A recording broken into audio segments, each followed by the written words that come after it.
benvingudes. Estem molt contentes d'acollir la segona trobada ecopacifista organitzada per la campanya Descarbonitzar és desmilitaritzar. Aquest any li hem dit crisi ecològica i bel·licisme. La campanya Descarbonitzar és desmilitaritzar, perquè encara no la conegui, va néixer fa uns 3 anys o 4 amb la idea d'ajuntar el moviment antimilitarista i l'ecologista. Veiem la necessitat de reprendre les interconnexions i de treballar plegades, sobretot amb el context que estem afrontant a dia d'avui. Un dels objectius principals de la campanya és visibilitzar justament aquests vincles que hi ha entre el militarisme i la crisi ecològica, així com impulsar un relat ecopacifista. D'altra banda, també posem molt el focus en la necessitat de reduir la despesa militar. I un altre dels nostres eixos principals i transversals és exigir la transparència al sector militar i a la indústria armamentística en temes d'impacte ambiental. I com ho fem, això? Doncs això ho fem amb diverses potes. Una de les potes principals és la de sensibilització i conscienciació, com aquest acte.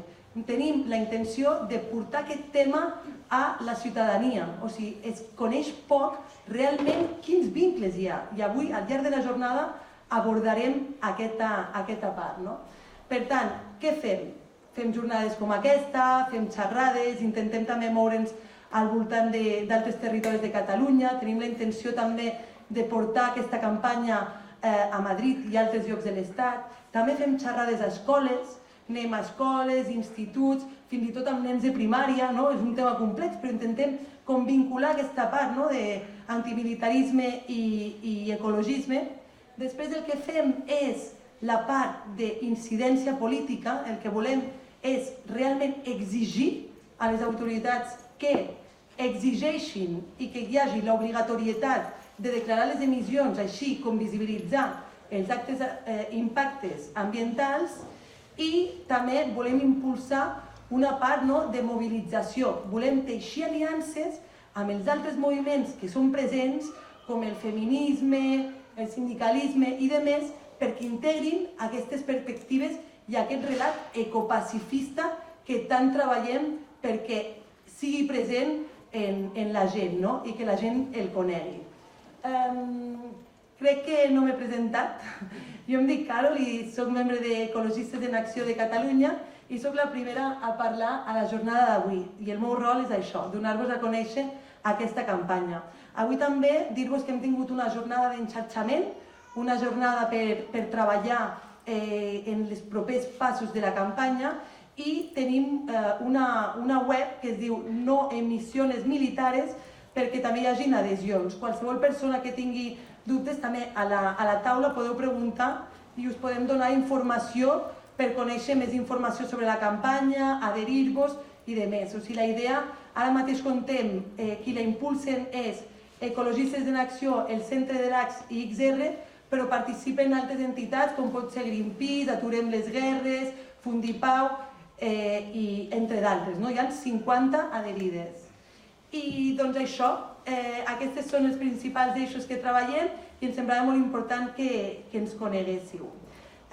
Després de la meva intervenció parlarà el Pere Brunet, que és investigador del Centre de l'AS i també activista de la campanya Descarbonitzar, Desmilitaritzar. Després comptarem amb una xerrada, es connectarà online la Yayo Herrero, que farà una xerrada sobre emissions, extractivisme i impactes ambientals del militarisme. Després comptarem amb una xerrada de la Teresa de Fortuny, que tractarà entorn al dany ambiental a Palestina causat per l'ocupació israeliana. I per últim, comptarem amb la Beatriz Arnal, que ha vingut de fet de lluny per aquesta jornada i ens alegrem també molt de comptar amb ella, que serà entorn a sembrar la pau i reparar la vida, cap a un futur feminista, desmilitaritzat i lliure de combustibles fòssils. Així que us donem la benvinguda, esperem que gaudiu molt d'aquestes ponències i sobretot també que tingueu moltes ganes d'informar-vos més d'aquesta campanya i apropar-vos a nosaltres. Li passo la paraula al Pere Brunet, que parlarà sobre el problema de l'avaluació de les emissions militars de gasos d'efecte hivernacle. Moltes gràcies, Carol. Bé, de fet el que faré serà una breu introducció. Faré una breu introducció en aquest document que ha sortit justament avui. És un working paper, que li diem, és un document curt del Centre de l'AS. A partir d'avui el teniu a la web i es diu, en català, sobre el problema de l'avaluació de les emissions militars de gasos d'efecte hivernacle. Si entreu a la web, busqueu publicacions, working papers, surt aquest. Doncs bé, faig una breu presentació. Bàsicament, què expliquem en aquest treball?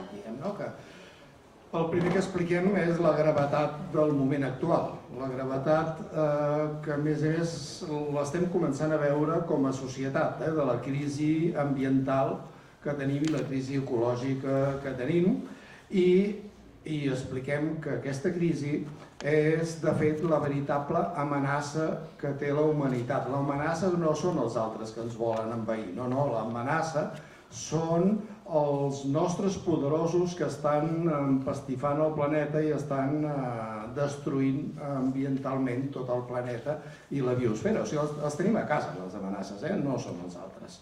Això és una miqueta el que expliquem i, a més expliquem coses que està bé recordar, com que els acords de París sobre el clima van dir que els estats podien declarar les emissions del sector militar, les emissions d'efecte hivernacle, s'entén, però que això era voluntari. Clar, hi ha molt pocs estats que ho declarin, perquè és voluntari, no és obligatori. I per tant la informació que disposem és parcial, fragmentada i poc clara sobre les emissions del sector militar, les emissions que afecten el canvi climàtic. Hi ha un altre aspecte molt curiós. Una cosa que comentàvem aquest matí és que diem des de la campanya que l'estament militar, les forces armades i la indústria militar no són part de la solució del problema com ens volen fer creure, sinó que són part del problema que hem de resoldre. Per què? Doncs perquè, per exemple, degut a aquesta voluntarietat i a que no es compten aquestes emissions militars de gasos d'efecte hivernacle, si en algun moment s'arribés a unes emissions zero, com hi ha un objectiu el 2050, emissions zero, etc., les emissions militars continuarien sent. Tota la societat civil hauria acabat les seves emissions i continuarien les emissions militars. És un contrasentit increïble. Aquest és el marc en què tenim, diguem. Bé, una segona cosa que expliquem és que aquestes emissions venen de moltes bandes. Venen de l'extracció de les matèries primeres que es fan servir per tota la construcció d'armament i armes, etc. Venen de la pròpia fabricació, de l'ús de les armes, dels residus que generen, a més de l'ús bèl·lic també, clar, i també de les forces armades. Les forces armades, els exèrcits, tenen unes emissions estàtiques, que en diem estacionàries, que és les emissions quan estan en les bases, en els quartels, etc. Però després hi ha unes altres emissions que són les mòbils, les de quan fan maniobres o quan estan en conflictes armats, i a més hi ha un tercer, que és el de la cadena de subministraments de tot el que fan servir, diguem, totes les matèries primeres que fan servir. Tot això, a més això ara entraria en molts tecnicismes, però aquí parlem, d'això es parla que hi ha 3 àmbits, a l'àmbit 1, a l'àmbit 2, a l'àmbit 3 de les emissions, aquí no hi vull entrar perquè m'allargaria bastant més del compte, però una cosa que sí fem és estudiar bastanta de la gent que ha tingut accés, que ha treballat el tema de les emissions militars de gasos d'efecte hivernacle. I aquí, bàsicament, el que passa, hi ha molts estudis, uns tenen a veure amb el nombre d'efectius militars, els altres amb la despesa militar, amb el consum de combustible, etc. El que està clar en tots els casos és que, primer, utilitzen dades poc clares, diguem, o poc fiables. Després utilitzen factors de conversió que també són poc eficients i d'alguna manera, com que no hi ha prou dades, el problema greu és l'opacitat de les dades i la falta de dades. Diguem, no tenim, els estats no informen del que emeten els exèrcits. Llavors, com que no informen, hi ha poques dades i aquests investigadors el que han fet ha sigut bàsicament adaptar la seva metodologia a les dades de les que disposaven. I amb això han obtingut uns resultats. I aquests resultats, aquí en aquest treball, presentem dos exemples. Un exemple és el problema de l'estimació en la indústria militar i veiem, per exemple, que hi ha dos possibles tècniques. Una és dir que les emissions, com que no les donen, hi ha indústries que donen totes les seves emissions, però com que són indústries que treballen pel camp civil i el camp militar, el que no fan és desglossar el civil i el militar. Per tant, no sabem quant de les seves emissions és deguda a la fabricació d'aparell militar. Llavors, resulta que si pensem que aquestes emissions tenen a veure amb la facturació, surten uns números. I a més que són totalment discordants entre les indústries. I si pensem que és funció del personal, doncs surten uns altres números que també són totalment discordants. O sigui, no hi ha manera de saber el que emeten les indústries aquestes.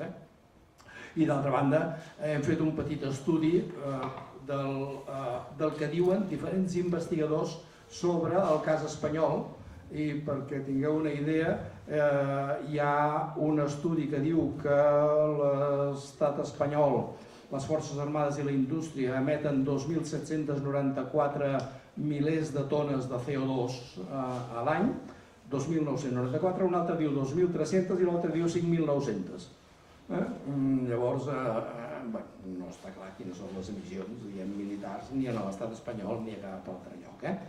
Llavors el que fem bàsicament és una, i amb això ja vaig acabant, hi ha un penúltim apartat que fem, ens atrevim a fer una proposta de per on podrien anar les emissions militars en el món amb una cosa que fa poca gent, que és plantejar primer una hipòtesi. Una hipòtesi que pot ser correcta o no correcta, però que si l'acceptes, doncs l'altre sí que és raonadament correcte. I la segona cosa que fem és que no volem donar una xifra, sinó que volem donar una forquilla, un mínim i un màxim.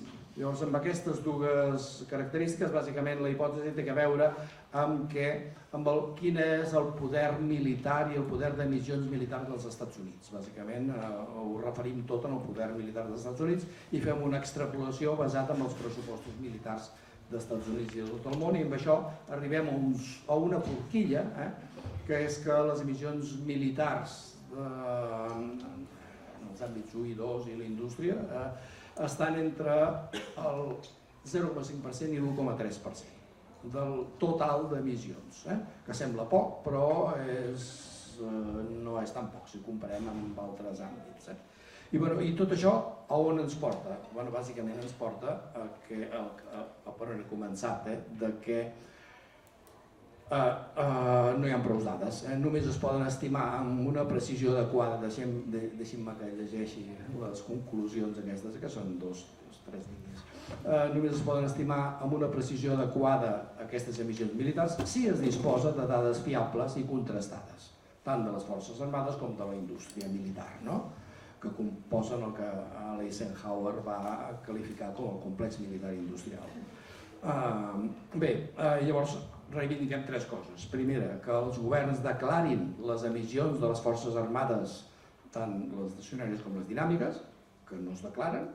Segona, que la indústria militar les declari també, i llavors podem tenir una idea. O sigui, falten dades i per tant demanem, i aquesta campanya demana que hi hagi transparència, que s'acabi l'opacitat i que aquestes dades es donin a conèixer. I l'últim és que els estats que tenen plans, a més o menys coordinats per Nacions Unides, més o menys perquè els estats d'això de les Nacions Unides ho tenen poc, alguns estats no ho tenen tan clar, però que els estats tenen programes de reducció de gasos d'efecte hivernacle, doncs que en aquests programes de reducció de gasos d'efecte hivernacle incloguin també les forces militars, els seus exèrcits i la seva indústria militar. Si es demana a la gent que anem al cotxe elèctric en lloc del cotxe de benzina, que hauríem de veure si el cotxe elèctric és la solució, però també en l'àmbit militar s'ha de fer el mateix. Han d'incloure tot l'àmbit militar en la reducció, els programes de reducció d'emissions, i això també inclou el tractament dels residus. I amb això acabo, això és una mica el resum del que parlem aquí. La principal recomanació o reivindicació és que cal que els estats deixin de tenir com a la lineta dels ulls, que no se la pot tocar l'àmbit militar, i que facin el mateix amb el militar que fan amb els altres àmbits civils. Moltes gràcies.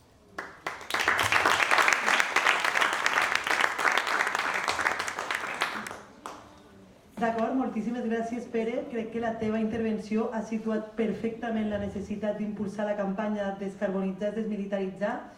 Recordo, com ha dit el Pere, teniu còpies del working paper aquest a la taula i també el podeu consultar al centre de l'AS.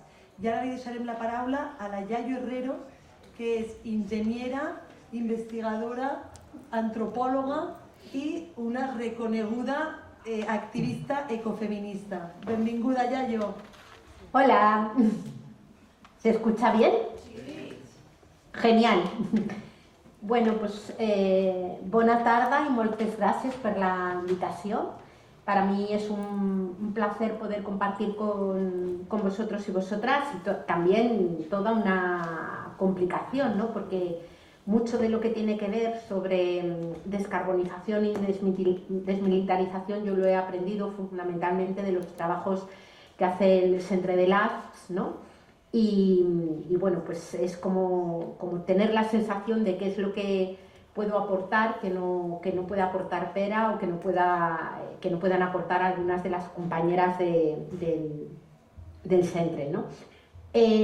Yo lo que quisiera es hacer una intervención así un poco como más general, que me lleve, yo lo que querría defender por un lado es que la crisis ecosocial es el producto de una guerra, es decir, de una guerra contra la vida, que tengamos una crisis que es ecológica, que es una crisis contra las condiciones de vida de las personas, que es también una crisis contra los vínculos en las relaciones, es el fruto de una guerra y en el que de alguna manera lo militar, el rearme y las armas ha formado una parte siempre fundamental e indisociable, ¿no? Y por otro lado, que la respuesta que en este momento se plantea para las consecuencias de esa crisis ecosocial vuelve a ser de nuevo la guerra, ¿no? Planteada ahora como respuesta distópica, trataré ahora de defender esto, y planteada igual incluso como un nuevo motor de acumulación económica, ¿no? El rearme y las posibilidades de guerra como una forma de volver a reactivar las tasas de ganancia de capital en el momento en el que estamos, ¿no? Empiezo un poco por la parte de la crisis ecosocial como el resultado de una dinámica de guerra contra la vida, ¿no? En el año 1972 se publicó el informe Meadows sobre los límites al crecimiento, que produjo una verdadera revuelta, digamos, en el pensamiento político y también en el pensamiento económico, ¿no? Era un informe que venía a plantear, dirigido por Donella Meadows, que venía a plantear la evidente inviabilidad del crecimiento económico en un planeta físicamente limitado, es decir, del crecimiento permanente y continuo de una población y de sus consumos, ¿no? Y lo que venía a plantear era, proyectando en una serie de escenarios hechos, la verdad, que con muchos medios diferentes a los que tenemos ahora, con muchos menos recursos informáticos y de modelización, pero sin embargo con un tremendo ajuste, diría yo, cuando ahora vemos lo que ha venido pasando, ¿no? Lo que venía a plantear en una serie de modelos era que, de seguir así, pues entraríamos en un momento en el que esa sobrelimitación pondría en riesgo el conjunto de la vida y, por supuesto, también a los seres humanos como parte indisociablemente unida al conjunto de la trama de la vida como seres radicalmente ecodependientes, ¿no?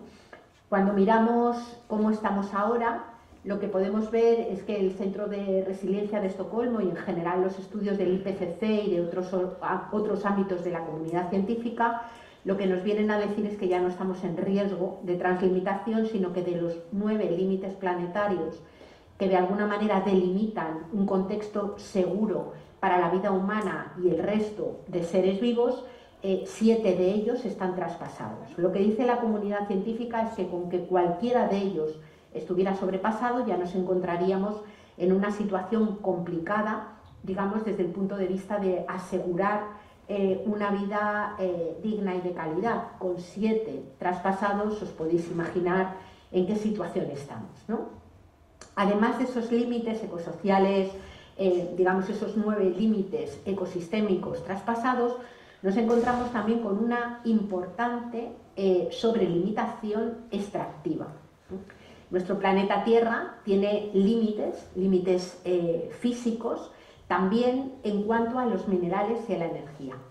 La Agencia Internacional de la Energía reconoció que en el año 2006 había alcanzado el pico de extracción del petróleo convencional. A partir de entonces, gracias a la aplicación de tecnologías mucho más intensivas, se ha mantenido, incluso se ha aumentado la extracción de algunos petróleos que llamamos no convencionales, con menores tasas de retorno, y se ha expandido también, digamos, la generación de energía a partir de otras fuentes, energía eléctrica a partir de la energía nuclear, con cargo al uranio, o energías que llamamos renovables y limpias, con cargo al petróleo que las subsidia para poder ser producidas y con cargo también a otros muchos minerales como el litio, el platino, el neodimio, el disprosio, el tantalo, el vanadio, el indio, el galio, es decir, una enormidad de minerales de la corteza terrestre, muchos de ellos de los que componen eso que llamamos tierras raras, que son unos minerales que existen en diferentes lugares y se precisan en cantidades pequeñas, pero que son absolutamente imprescindibles, desde luego, para poder generar energía eléctrica a partir de paneles solares aerogeneradores. También son absolutamente imprescindibles, por ejemplo, para la movilidad de motor eléctrico, es decir, para la construcción de coches eléctricos, y son también imprescindibles para la generación de toda la industria que está alrededor de la tecnología digital, es decir, ordenadores, cableado, fibra óptica, servidores, centros de datos y demás, ¿no? En este momento, lo que nos dice la comunidad científica es que los picos de extracción de algunos de esos materiales ya están superados. Hablaríamos, por ejemplo, del caso del cobalto, que está en una situación crítica, o hablaríamos del caso del litio, que también se encuentra en una situación comprometida, y algunos otros, ¿no? Esta situación de sobrelimitación, de translimitación, conduce a una importantísima tensión, porque hemos construido un mundo que podría decirse que come petróleo. Es decir, tenemos unas economías profundamente petrodependientes y energívoras, y en este contexto en el que además tienen que ser suplementadas con otras fuentes energéticas, pasamos, además de depender de las energías fósiles, gas natural, carbono, petróleo, a depender de todo el resto de los elementos de la tabla periódica, ¿no? Planteo esto y digo esto porque creo que es difícil entender el contexto actual de rearme y de reapuesta, digamos, por la guerra, que pasa a ser como una estrategia política defendible y planteable, sin caer en las dinámicas de incorrección política en las que se podría caer hace unos años, sin comprender o sin analizar esta situación de translimitación y esta situación, digamos, de escasez de minerales y de energía, ¿no? Es decir, si a lo largo de la historia del capitalismo hemos podido asistir a unas dinámicas de extractivismo que siempre han ido ligadas al ecocidio y al genocidio, es decir, a la guerra, nunca han estado desvinculadas de ella, en este momento de translimitación y de entrada en la era de la escasez. Cuando hablo de escasez me refiero a algo socialmente inducido, es decir, las cosas dentro de la trama de la vida son escasas o no, dependiendo de cómo se usen. En el marco del capitalismo, que se declara en rebeldía contra los límites físicos del planeta, la escasez, por tanto, es algo socialmente inducido y propio de este modelo, ¿no? Decía, por tanto, que si siempre la guerra y el comercio han ido acompañando los procesos de extractivismo, los procesos de colonización y por tanto son indisociables de lo que hemos llamado modelos de desarrollo, es decir, Ulrich Brand dice que hemos creado modos de existencia violentos que han sido históricamente dependientes de un extractivismo violento. En este momento estamos asistiendo a una vuelta de tuerca de esa situación, ¿no? Ya no estamos solamente ante un momento de acumulación por desposesión, como decía Harry, sino que estamos también en un momento de acumulación por represión, ¿no? Esta dinámica de extractivismo violento en un contexto de inevitable contracción material es lo que está llevando desde nuestro punto de vista a la emergencia de unos populismos de ultraderecha, yo diría neofascismos, que de alguna manera lo que hacen es intensificar la necesidad de extraer minerales y energía para mantener el conjunto del metabolismo económico, ¿no?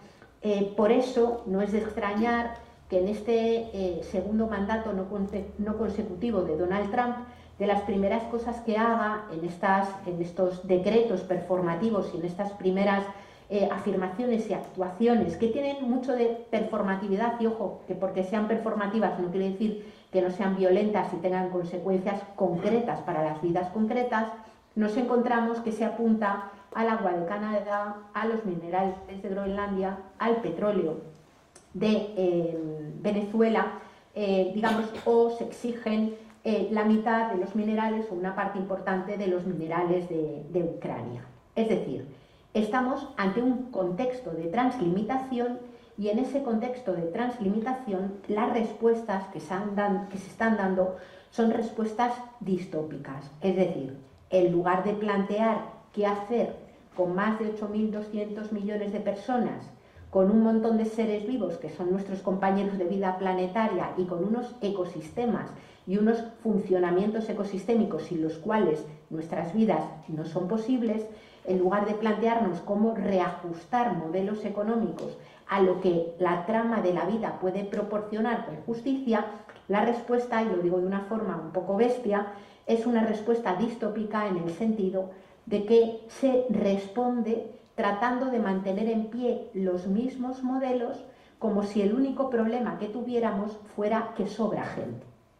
Esa es la respuesta que está dando las élites y el modelo dominante. Una respuesta que yo creo que puede denominarse rigurosamente fascista.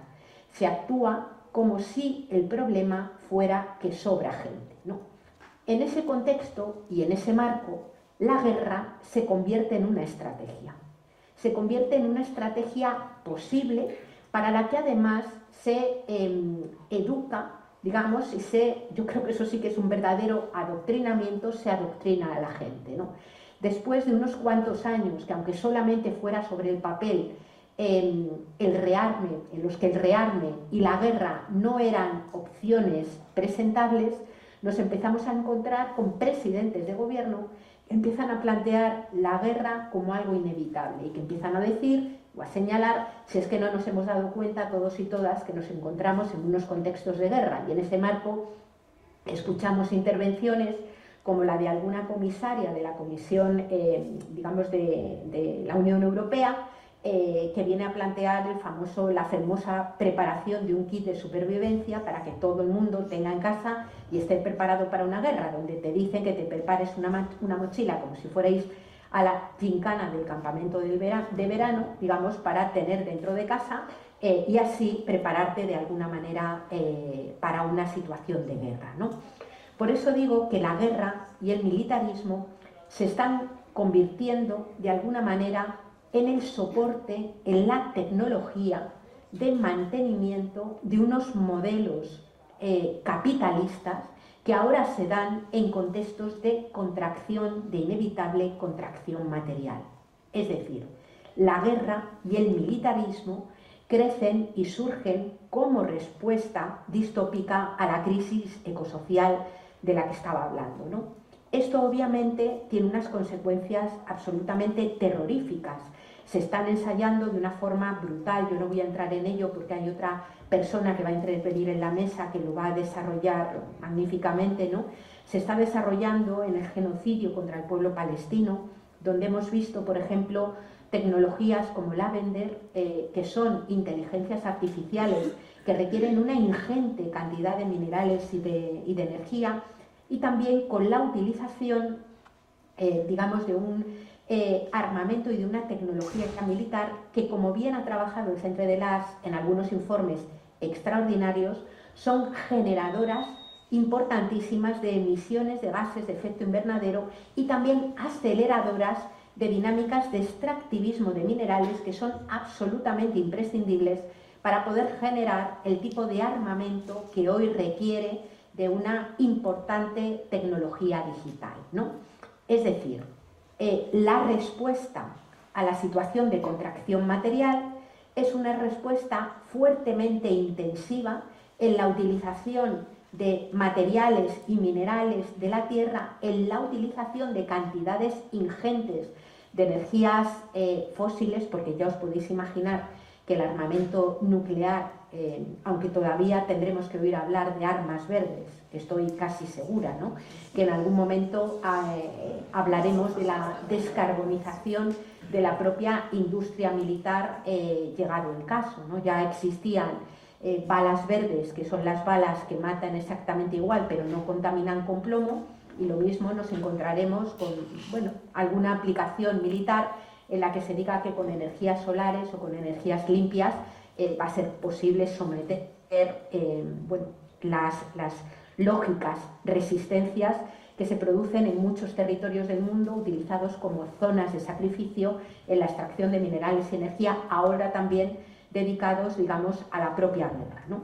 Dedicar estas energías renovables y limpias, este extractivismo mineral a la guerra supone que también la propia respuesta se convierta en motor de acumulación, ¿no? Es decir, es la guerra, es la represión la que empieza a ser también motor de crecimiento económico.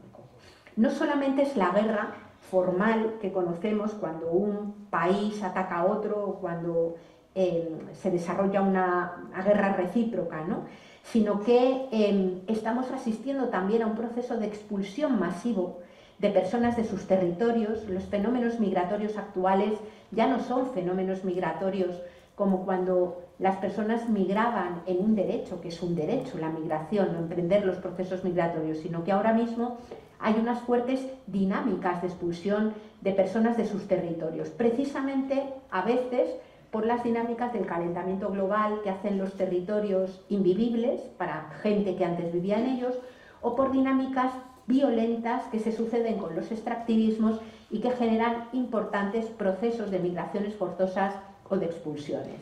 Muchas veces estas migraciones forzosas y expulsiones se producen entre zonas rurales y zonas urbanas o periferias urbanas dentro de los mismos países. En otras ocasiones se producen a otros países en donde, digamos, las fronteras se convierten también en espacios fuertemente militarizados. Es decir, la ampliación de la frontera agrícola, la ampliación de la frontera extractiva, es también la ampliación de la propia frontera. Cuanto más se amplía la dinámica extractivista, más zona se convierte en frontera, y esa zona que se convierte en frontera lo hace de una forma militarizada. Es decir, los ingresos o el crecimiento económico que se deriva de la actividad de Frontex o de otras empresas que se dedican a asegurar lo que se llama seguridad en las zonas de frontera, son también un brutal motor de crecimiento económico en el contexto actual. Y de nuevo requieren en todas sus fases importantes emisiones de gases de efecto invernadero y también requieren una importante cantidad de minerales y de energía, ¿no?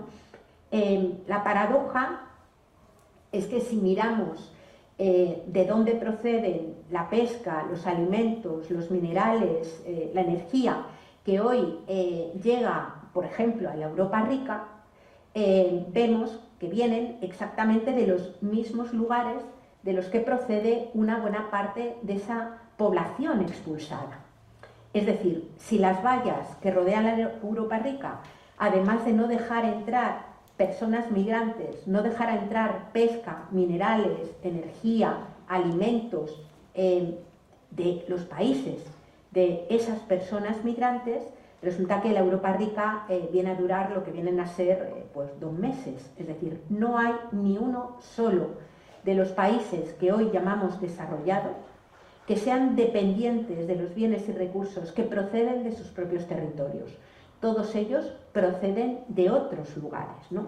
Y me parece que es muy importante mirar esa realidad material, revisar las huellas ecológicas de los mundos enriquecidos para entender dónde están las raíces estructurales de algunas de estas dinámicas de profunda violencia que generan la utilización constante de armamento, que generan una cantidad ingente de transporte de mercancías y de personas a lo largo del mundo, todos ellos dependientes de energías fósiles y por tanto generadores de emisiones, y que después vienen a denominar reconstrucción a volver a poner en pie lo previamente destruido, que también vuelve a necesitar importantes cantidades de energía fósil, importantes cantidades de minerales y generación de nuevo de unas enormes cantidades de emisiones de efecto invernadero.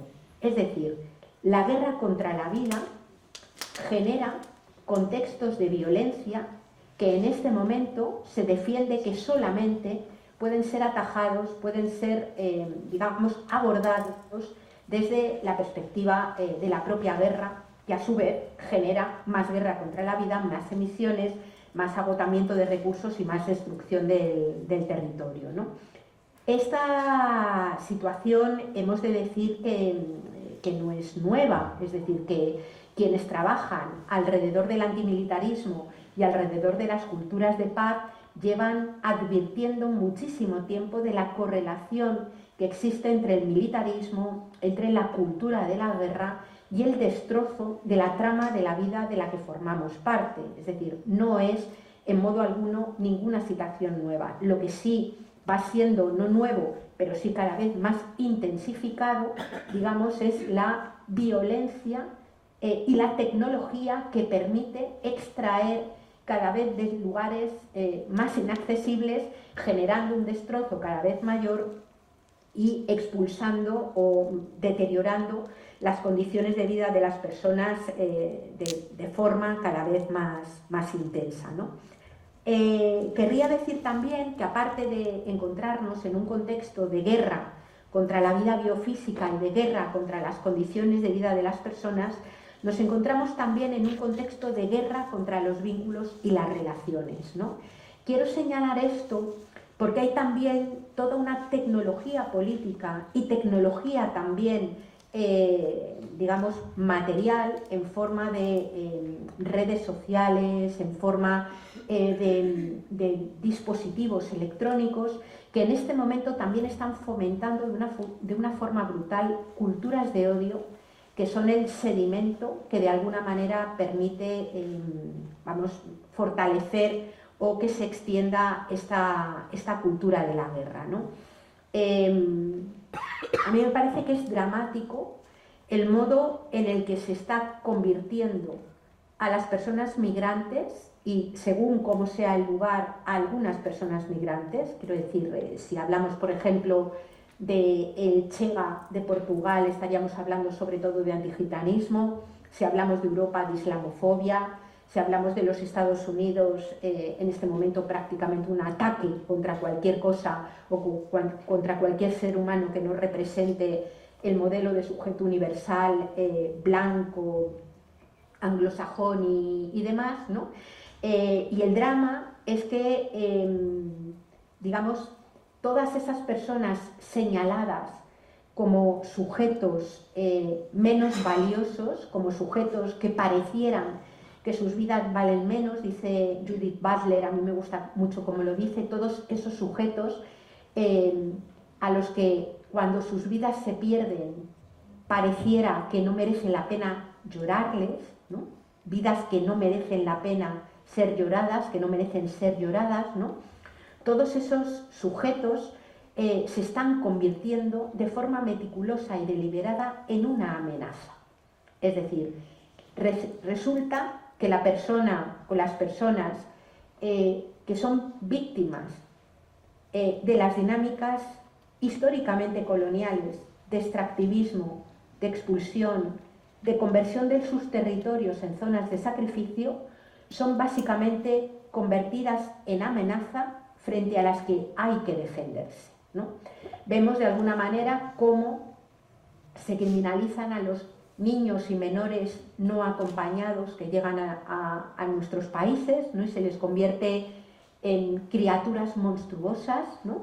O se convierte en criatura monstruosa aquella persona que intenta saltar las vallas, y ahí tenemos un problema importante porque realmente, y desde mi punto de vista, lo que está sucediendo es que asistimos a una reedición de dinámicas fascistas que lamentablemente hay que decir que no han sido escasas en la historia de Europa y en la historia de la civilización occidental, ¿no?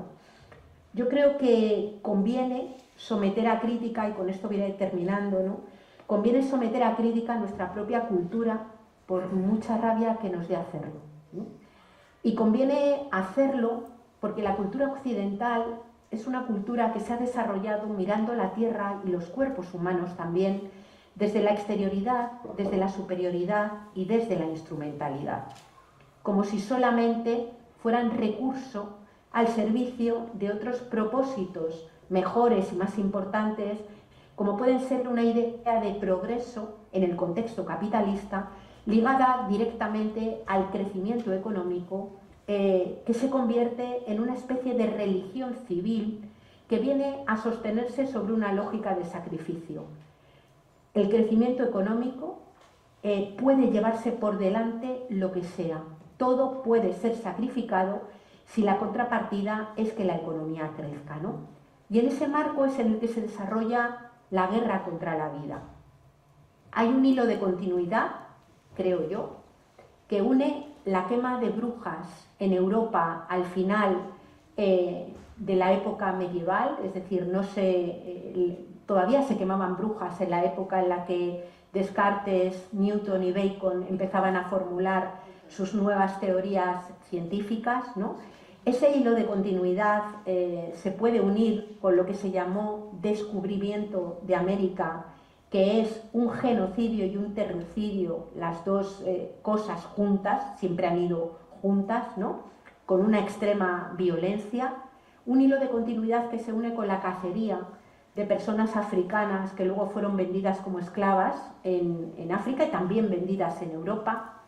Hilo de continuidad que vuelve de nuevo a Europa y se conecta con el Holocausto en Alemania contra las personas judías, las personas gitanas, las personas disidentes sexuales, las personas comunistas y anarquistas, ¿no? Hilo de continuidad que se une con la explosión de las bombas de Hiroshima y Nagasaki, y un hilo de continuidad que vuelve de nuevo hasta el genocidio en la Franja de Gaza, ¿no? Un genocidio televisado que está siendo de una brutalidad total. Digo como emblema, porque también tenemos el extractivismo y la violencia en Congo, en Sudán y en muchos otros lugares que cuando rascamos las causas estructurales, no digo que sean las únicas, pero todas ellas tienen la apropiación de bienes de la tierra para construir un modelo que reniega de la propia tierra, como si pudiéramos escapar de ella, las tiene en su origen, ¿no? Yo lo voy a dejar aquí simplemente añadiendo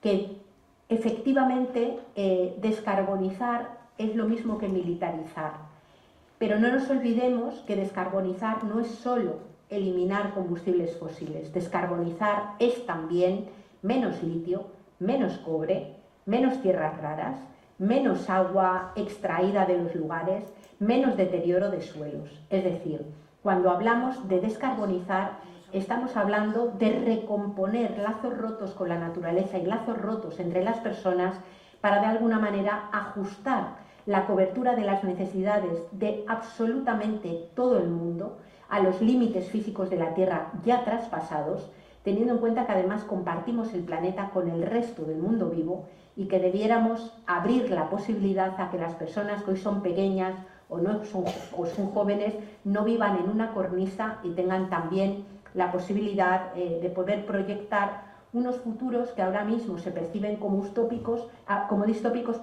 simplemente porque proyectamos presentes que lo son. Si podemos proyectar presentes que no son distópicos, presentes alternativos, podremos construir o podremos imaginar otros futuros que no lo sean, ¿no? Desde mi punto de vista, el ecopacifismo, la desmilitarización, la cultura de paz son elementos claves, como lo es la mirada de los ecofeminismos, que reconoce la ecodependencia, la interdependencia, la vulnerabilidad de todas las vidas y por tanto la necesidad de cuidarlas, y como lo es una mirada radicalmente anticapitalista, radicalmente contraria a las lógicas capitalistas que puedan estar sostenidos sobre miradas como las del Ubuntu, el summa causai, el summa cumaña, la lógica de los comunes, la lógica de los ecosocialismos o la lógica de otras miradas libertarias. Lo que quiero decir es que no hay una única forma de organizar la vida en común. Puede haber propuestas políticas muy diferentes.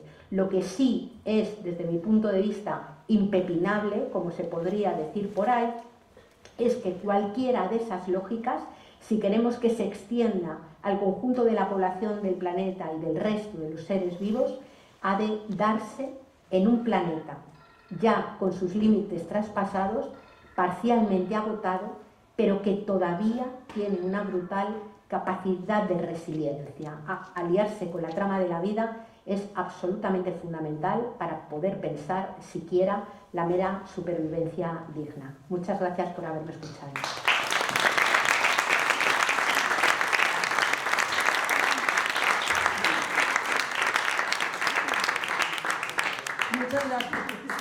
Muchas gracias, Yayo. Nos ha encantado muchísimo contar con tu presencia, aunque sea de forma virtual. Gracias por situar tan bien el contexto en el que estamos ahora, encontrar siempre los términos exactos. La verdad que tu discurso siempre es súper inspirador.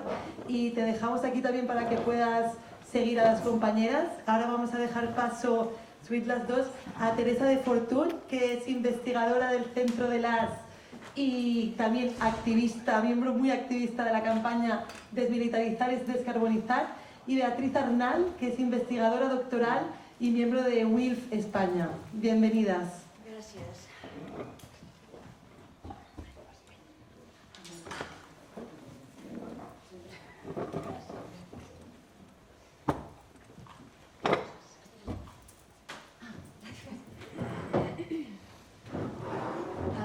Bon dia a tothom, gràcies per ser aquí. Bé, intentaré parlar del dany ambiental a Palestina causat per l'ocupació israeliana. Pots passar? L'índex serà una mica això, una mica de situació general, després com farà front Palestina a la crisi climàtica, l'imatge d'Israel com a país verd, quina funció té Israel a la zona i, per acabar, emissions militars de carboni a Palestina. No, ja t'avisaré. Recula. Gràcies, Marc. Comencem per la situació, diguem, generalitats. A Palestina, i de forma més accentuada a Gaza, el dany mediambiental s'ha usat sempre com a una arma de devastació i exclusió. i és una característica de la política colonial sionista. Forma part de la destrucció premeditada de tots els ecosistemes i de tot el, diguem, la xarxa social i l'ecosistema de Palestina.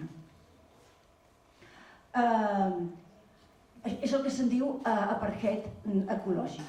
Hi ha diversos estudis, diversos treballs que han tractat aquest aspecte de l'ocupació israeliana a Palestina, l'aspecte de l'apartheid ecològic. I de fet és que cal recular en el temps per comprovar que aquest dany mediambiental premeditat s'ha estat duent a terme durant moltes dècades. A Israel li ha agradat durant molt de temps presentar la Palestina d'abans de l'any 1948 com un oasi estèril, en contrast amb el suposat, com un desert estèril, perdoneu-me, en contrast amb l'oasi, amb el suposat oasi creat a partir de l'establiment de l'estat israelià. Però aquest suposat oasi ha tingut una funció també en el programa d'Israel d'esborrar Palestina del mapa. Passada la Nakba, el Fons Nacional Jueu, una entitat paraestatal israeliana, va intentar esborrar el rastre de 86 pobles palestins destruïts durant la Nakba. I això ho va fer mitjançant la repoblació forestal. La plantació d'arbres ocultà l'espoli de recursos palestins, el dany mediambiental i un desplaçament poblacional massiu. També els colons israelians han creat el seu propi paisatge nou en substitució del paisatge autòcton.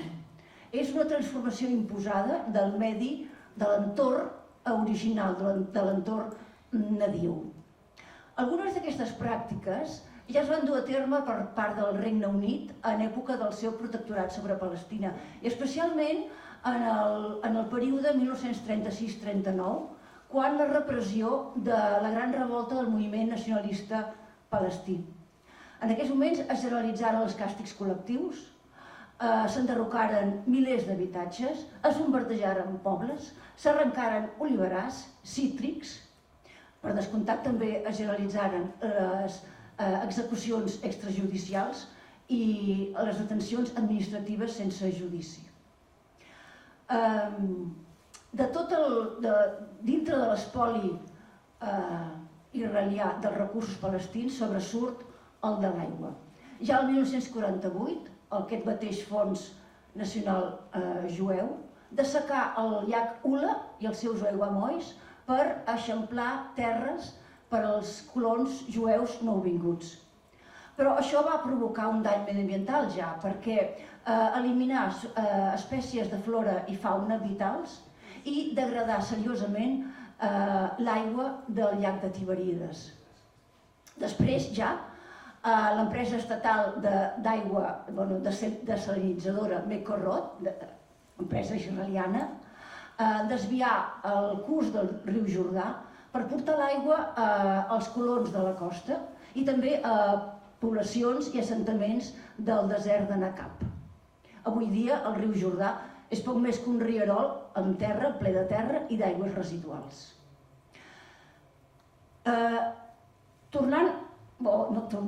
Avançant una mica més i acostant-nos a una època més propera, els bombardejos constants des del 7 d'octubre de 2023 van provocar que ja primeríssims de gener de 2024 les terres agrícoles palestines quedaren pràcticament o la majoria arrasades. Les hortes, els hivernacles, els oliverars, altres explotacions agrícoles destruïdes. També en aquell moment, gener del 2024, hi havia més de 40 milions de runa i material perillós. La terra estava contaminat, les aigües subterrànies contaminades, fins i tot la mar contaminada amb deixalles i aigües residuals. Israel ja havia desconnectat o tallat el subministrament elèctric a les plantes palestines de potabilització de tractament d'aigua. Perdoneu. Bé, passem al següent punt, fer front a la crisi climàtica. Marc, no, ja t'avisaré, fill meu. Ai, perdó. Palestina encararà la crisi climàtica amb un fort desavantatge. La seva vulnerabilitat es deu a dècades d'espoli, de dany mediambiental i també de despoblament, perquè, diguem, per als palestins que han hagut de marxar.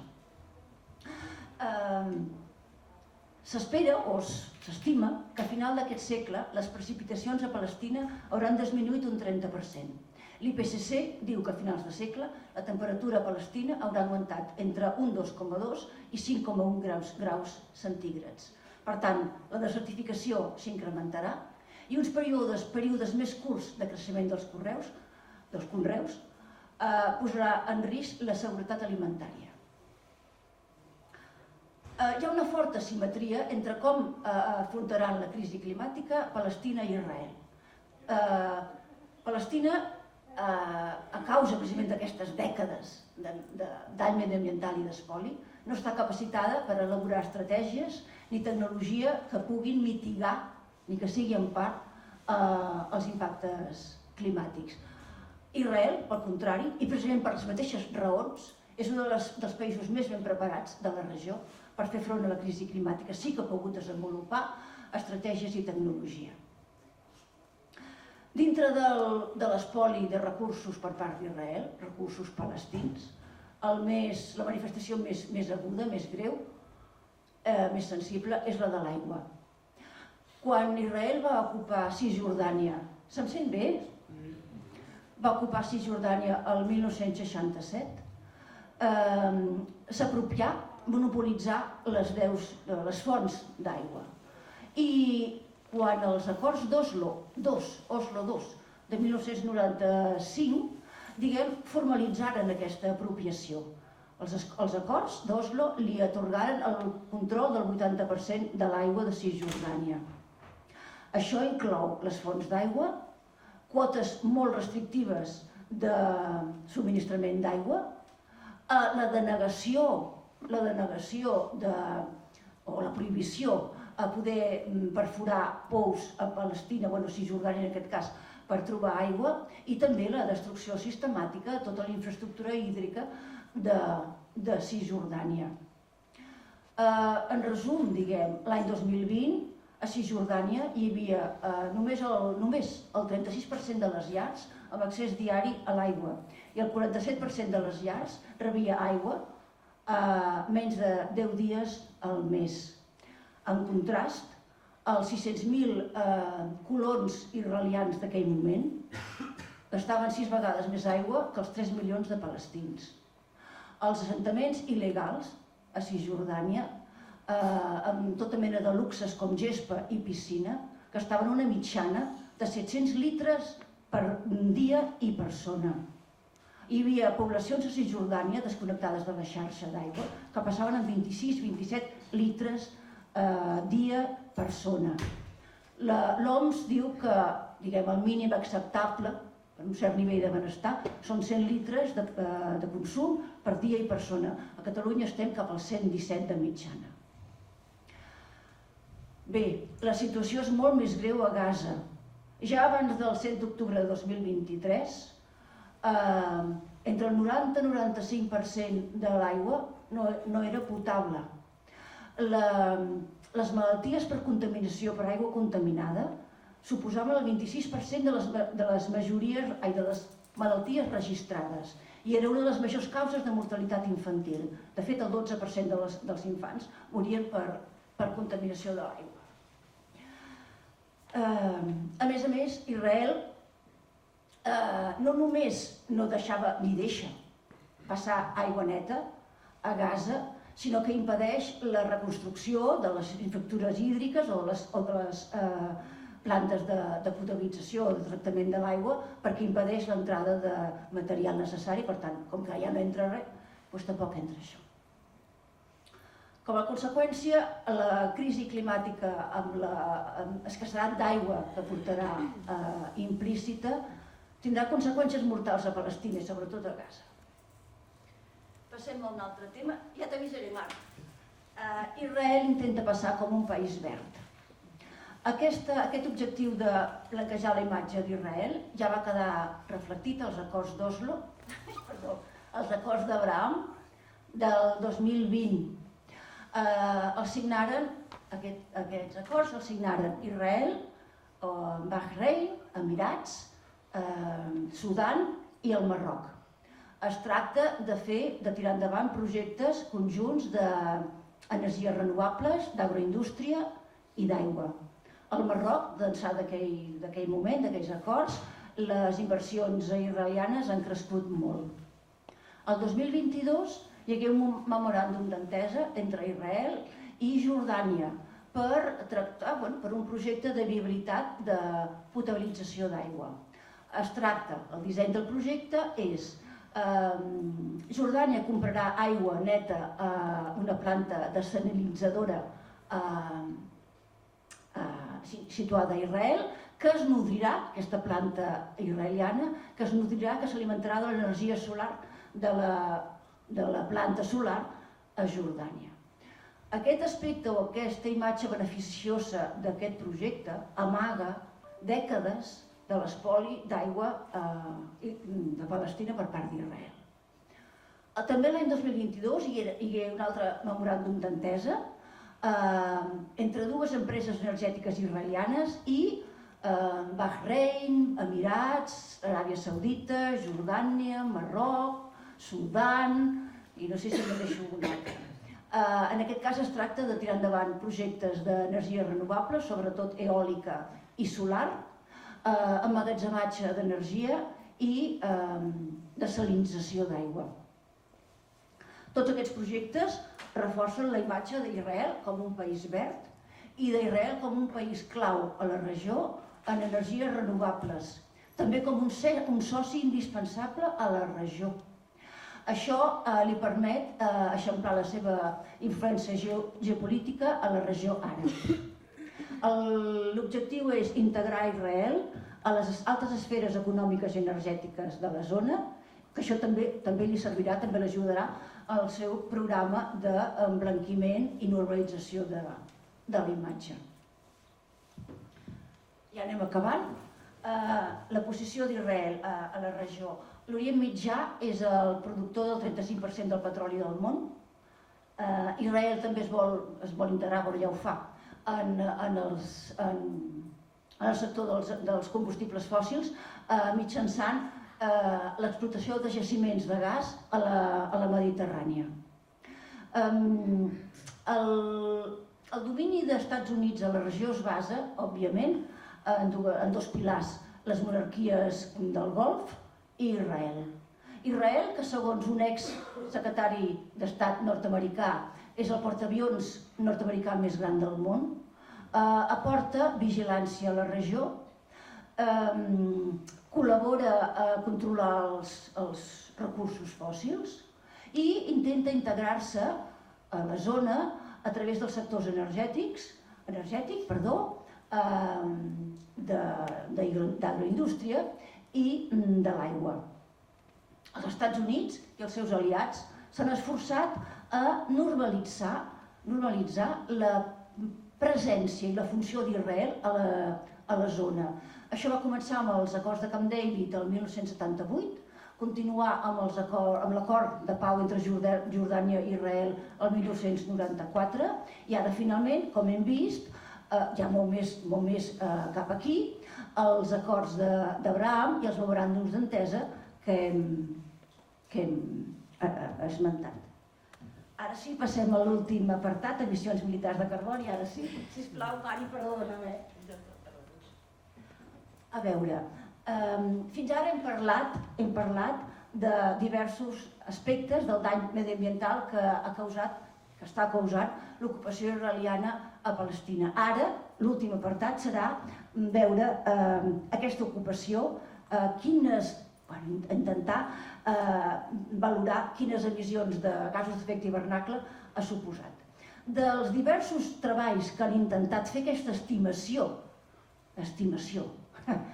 de les emissions de carboni a partir de l'ocupació, n'hi ha un que ens interessa especialment, per dues raons. La primera, perquè abraça un període molt llarg, des de l'establiment de l'estat palestí, és a dir, des de la Nakba, fins a 1 de gener de 2025, i la segona, perquè a partir d'aquesta estimació, diguem, d'emissions de CO2, intenta quantificar-ho o traduir-ho a cost monetari, és a dir, a la reparació que es deuria a Palestina a causa de les emissions militars causades per l'ocupació. Aquest estudi, que es va presentar el maig de 2025, separa com en 3 apartats aquests càlculs. El primer apartat seria, comptant des de 1948, la Nakba, fins a gener de 2025. Llavors, això són estimacions que fan ells, però és igual, ens serveix una mica per tenir una idea de l'ordre de magnitud. S'estima que la petjada de carboni d'Israel durant aquest període és de 362 milions de tones de CO2. I això, per fer-nos una idea, és més del doble de les emissions d'un país anuals, d'un país altament tecnificat o altament industrialitzat, millor dit, com Països Baixos. Llavors, no us he dit, perdoneu-me, perdoneu-me. Aquest informe, aquest estudi, per fer el càlcul de l'estimació de les emissions de CO2, es basa en la metodologia i en les fórmules usades per un informe anterior del Transnational Institute que es diu el clima sota foc creuat. Si busqueu clima sota foc creuat Transnational, el trobareu. Doncs això és una cosa. I què fa aquest informe, no el del Transnational, sinó aquest, per quantificar això en valor monetari? Doncs es basa en un concepte que es diu el cost social del carboni. Aquest concepte es defineix com el dany mediambiental causat a una població a llarg termini a causa d'una tona addicional d'emissions de CO2. Es defineix així. Llavors, els científics, els experts, valoren aquest cost social del carboni com $285 per tona addicional d'emissions de CO2. Bé, basant-se en això, ells, a partir de les tones de l'estimació, tots són, quan parlem d'emissions de CO2, parlem d'estimacions. Doncs aquest valor estimatiu dels milions d'això correspondria a un dany, a un cost social de carboni de, qui ho diu, 92.000 milions de dòlars. Què fa l'informe? Els distribueix, perquè, esclar, no és només el dany d'Israel, que és el principal com a potència, com a país ocupant, sinó també aquells països que han col·laborat amb Israel en major o menor mesura en l'ocupació de Palestina. I aleshores, la distribució que fa aquest informe, suposo que jo la dono per bona, no, tampoc la justifica, és Israel com a país ocupant 74.000 milions, Estats Units, ja ho veiem, es veu bé, no, a la pantalla? Vale. Alemanya té un pes més important perquè ha sigut un alt, exportador d'armament cap a Israel, i després altres, com França, Regne Unit i Itàlia, amb un valor... Que em passo del temps? No ho pensava. Amb un valor, una quantia inferior. Vols passar, sisplau, Marc? Un altre apartat, l'ajuda militar dels EUA. Sabem que els EUA han sigut el puntal d'Israel des de l'any 48. Per tant, hi dedica un apartat. I això és fàcilment quantificable. L'ajuda militar dels EUA per armament, equipament, serveis, formació, entrenament militar, serveis d'intel·ligència, etc., puja un total, i això sí que és fàcilment avaluable, de 250.000 milions de dòlars. Això es tradueix en milions de tones de CO2, i aquí l'informe el que fa és distribuir-ho a parts iguals, perquè diu, Estats Units com a la potència, exportadora, la donant d'ajuda, en sentit ampli, militar però en sentit ampli, i Israel com el receptor, com el beneficiari, i ho reparteix a parts iguals. Si vols passar, Marc. El tercer apartat i últim, i amb això ja acabo,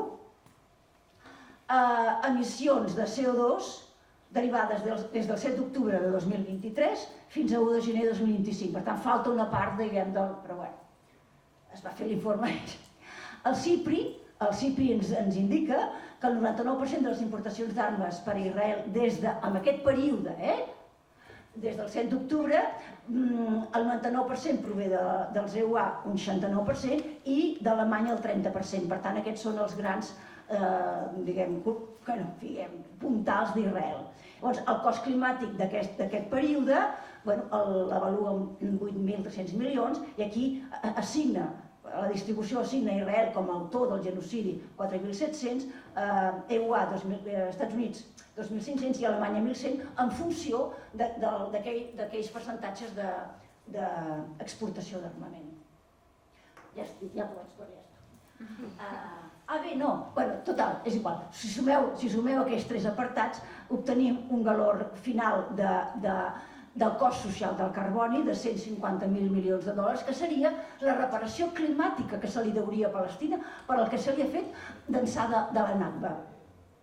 I la distribució aquesta no és simplement anar sumant els 3 apartats i en resulta això. Bé, en resum,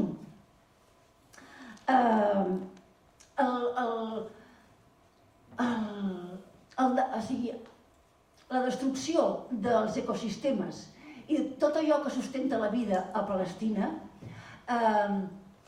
és un projecte, diguem, premeditat per fer el territori de Palestina inevitable.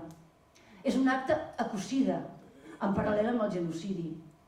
I té com a objectiu eliminar la vida palestina, la seva cultura, el poble palestí i la seva terra. I amb això acabo.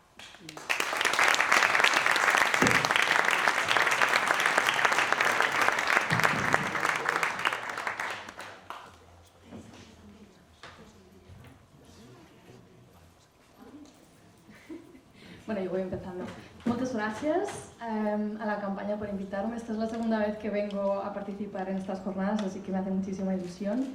Me hace además más ilusión formar parte de esta charla con 2 mujeres poderosas como Teresa y Yayo. Muchas gracias por vuestros trabajos y además me facilita mucho la vida porque ya han contextualizado mucho el tema, así que voy a intentar ir al grano también para que nos dé tiempo a hacer preguntas. Me vas diciendo, Carol, cómo voy. Vale. El año pasado hablé sobre las distintas formas en que la industria militar y la industria fosilista interseccionan y se perpetúan y además se sostienen sobre diferentes formas o estructuras de poder, ¿no? Entre otras cosas, el patriarcado, el racismo, el colonialismo, el antropocentrismo, etc. Y por supuesto el capitalismo. Este año quiero hablar del extractivismo fósil militarista, ponerlo en contexto en lo que yo ya comentaba de esta guerra contra la vida y la creación de modos de vida violentos y en particular en el caso de la provincia de Cabo Delgado de Mozambique, que creo que es un contexto que no se ha estudiado demasiado y del que no estamos hablando demasiado. El propósito de mi charla es múltiple. En primer lugar, quiero de nuevo visibilizar estos vínculos entre el extractivismo. Luego voy con la presentación, pero por el momento solamente para que la tengáis de contexto. Decía entonces que el propósito de mi charla es múltiple. Quiero visibilizar este vínculo entre los combustibles fósiles y el militarismo. El año pasado hablé sobre todo del militarismo público, digamos, de los estados, pero este año quiero también llamar la atención sobre el militarismo privado, las empresas privadas. Y como estos además interseccionan con diferentes formas de violencia estructural, entre otras también la violencia de género. Quiero con esta charla también llamar la atención sobre cómo la explotación de los combustibles fósiles se sostiene sobre cuerpos y territorios devastados por violencia armada, particularmente en el sur global, como el caso de Mozambique creo que ejemplifica muy bien, y también en la periferia del norte global. Es mi intención también proponer una lectura crítica sobre este extractivismo fósil militarista. Y para ello me nutro sobre todo de perspectivas feministas, anticapitalistas, ecologistas, anticoloniales y por supuesto pacifistas y antimilitaristas. Y en definitiva, con esta charla quiero reconocer cómo determinados grupos históricamente marginalizados, sobre todo mujeres y sobre todo mujeres campesinas, rurales, indígenas del sur global, contestan, resisten, pero también proponen alternativas sostenibles y no violentas a este extractivismo fósil militarista. Entonces mi charla la he dividido en 3 partes fundamentales. La primera parte voy a hablar un poco de conceptos, ¿no? Ya he hablado del extractivismo fósil militarista, lo voy a desarrollar un poco más. Voy a desarrollar también un poco más a qué me refiero con esto de perspectivas críticas. Y después me centraré en el caso de Mozambique. No tengo presentación, pero sí que creo que mientras voy hablando y cuando ya me enfoque en Mozambique, esta imagen va a servir bastante. Empezamos con los conceptos, entonces. Creo que no hace falta que vaya a definir qué son los combustibles fósiles, todo el mundo sabemos lo que son: gas, petróleo y carbón fundamentalmente, pero no solamente. Son recursos energéticos no renovables que son el resultado de la descomposición de organismos que murieron hace miles y millones de años y que se encuentran sepultados bajo rocas o capas de sedimentos en la tierra. Por tanto, como bien sabemos, la perforación y el acceso a estos recursos supone un gran impacto y una alteración del subsuelo y la superficie de la tierra. La mayoría de estas técnicas de extracción son la perforación, la minería o la fractura hidráulica o fracking. Los combustibles fósiles, también tenemos que decir, son también el origen de otros productos altamente nocivos, como son los plásticos o los componentes agroquímicos, que también tienen grandes impactos sociales, ecológicos y también para la salud. Hay un consenso científico, que creo que no es novedad si os lo comento, de que los combustibles fósiles son la causa principal de la crisis climática. De hecho, son responsables de casi el 90% de las emisiones de CO2 solamente en los últimos 10 años. El secretario general de Naciones Unidas, Antonio Guterres, en 2023 dijo que los combustibles fósiles son incompatibles con la vida y con la supervivencia humana y planetaria, y que la única forma de salvar el planeta, pero también a las generaciones venideras, es poner fin de una vez por todas a los combustibles fósiles. Hablando un poco de esta perspectiva crítica y antes de que entre un poco más en detalle en qué es, sí que me gustaría proponer ir más allá, expandir un poco la perspectiva cuando hablamos de combustibles fósiles. Y si bien es importante llamar la atención sobre los impactos ecológicos de los combustibles fósiles, que son más que evidentes, tenemos también que vincularlos necesariamente a esos impactos sociales, impactos para la salud y también impactos de género. Me gustaría también en la charla que hiciéramos un esfuerzo de mirar más allá de los impactos directos, es decir, más allá de los impactos directos sobre los cuerpos y sobre los territorios de los que voy a hablar, pero también, como ya hablaba en la charla del año pasado, vincular estos impactos directos con violencias estructurales, violencias que sostienen formas de vida basadas en privilegios de unos pocos y que son fundamentalmente colonialistas, patriarcales, capitalistas, antropocentristas, etc.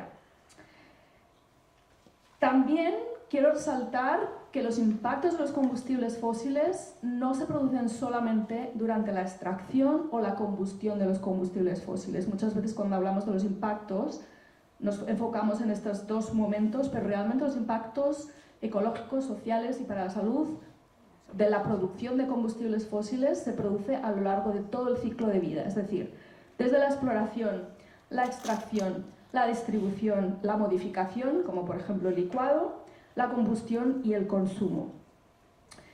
En definitiva, con mi charla quiero un poco llamar la atención sobre estas maniobras de greenwashing o postureo verde de las empresas fosilistas que están vendiendo algunos combustibles fósiles, particularmente el gas, como si fueran combustibles fósiles limpios, verdes y que son necesarios para la transición. Por eso os propongo que cuando hablemos de gas, en lugar de hablar de gas natural, hablemos de gas fósil, porque hablar de gas natural evidentemente no hace más que oscurecer esos impactos ecológicos y sociales, ¿no? Hablemos por tanto de gas fósil para vincularlo con esos otros impactos muy amplios que otros combustibles fósiles también tienen. y, en definitiva, de hablar del gas no como un combustible de transición, sino como un combustible, como todos los demás, sucio y que produce grandes injusticias y grandes sufrimientos. Hablaba entonces de extractivismo fósil y con esto me refiero al modelo económico capitalista depredador que impulsa la extracción intensiva de combustibles fósiles para abastecer mercados globales, sobre todo del norte global, generando escasos beneficios locales, mientras provoca despojo, y decía ya yo también, represión territorial, contaminación masiva y desigualdades extremas.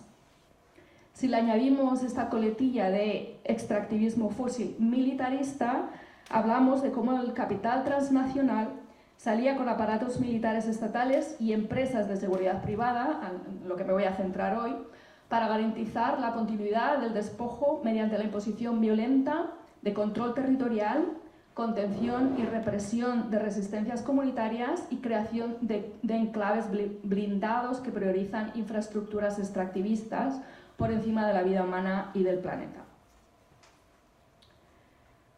Con perspectiva crítica me refiero, como decía, a este conjunto de perspectivas antihegemónicas, alternas, entre las que incluyo la perspectiva feminista interseccional. Y si miramos desde esta perspectiva feminista interseccional, podemos hablar de extractivismo fósil militarista como una forma de violencia patriarcal que explota cuerpos feminizados, pero también racializados, así como el trabajo reproductivo invisible de cuidados que sostiene la vida.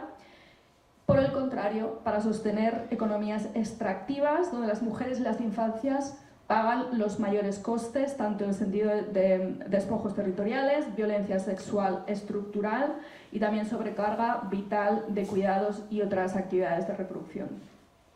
Desde una perspectiva ecologista, el extractivismo fósil militarista es una lógica depredadora que atenta contra los límites biofísicos del planeta, destruye ecosistemas y prioriza la acumulación capitalista a través de la generación de energías no renovables.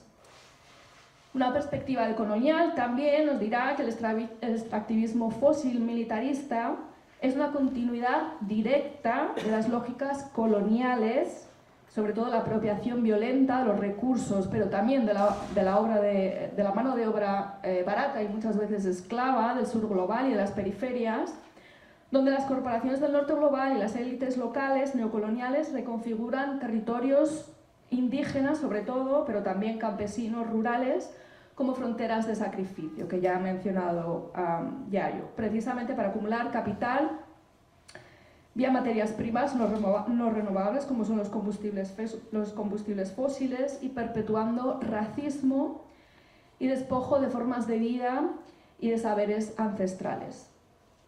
Y por último, desde una perspectiva pacifista y antimilitarista, el extractivismo fósil militarista es una extensión violenta del capital extractivo para garantizar despojos territoriales y contener resistencias comunitarias, que además también, como sabemos, tiene una gran huella bélica.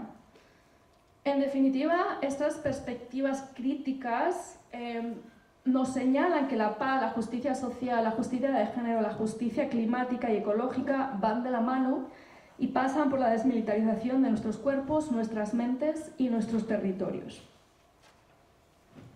Si queréis y si hay tiempo después, quizás para las preguntas, he presentado un poco esta perspectiva crítica, cómo podemos analizar el extractivismo fósil antimilitarista, pero también las perspectivas críticas proponen soluciones alternativas. Si da tiempo también podemos comentarlo.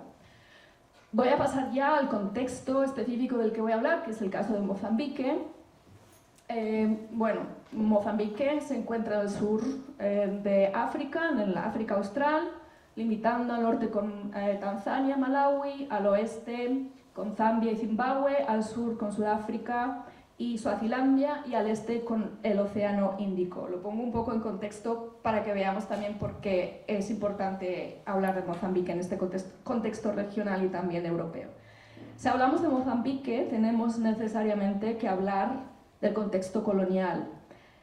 Mozambique formó parte del Imperio de Portugal desde 1505 hasta 1974, y aunque en principio era sobre todo por intereses comerciales, incluida la venta de esclavos, y también estratégicos, poco a poco se va consolidando más bien como una colonia, sobre todo a partir de la Conferencia de Berlín de 1885, que si recordamos es cuando algunas potencias europeas se reparten el continente africano literalmente con escuadra y Cartago.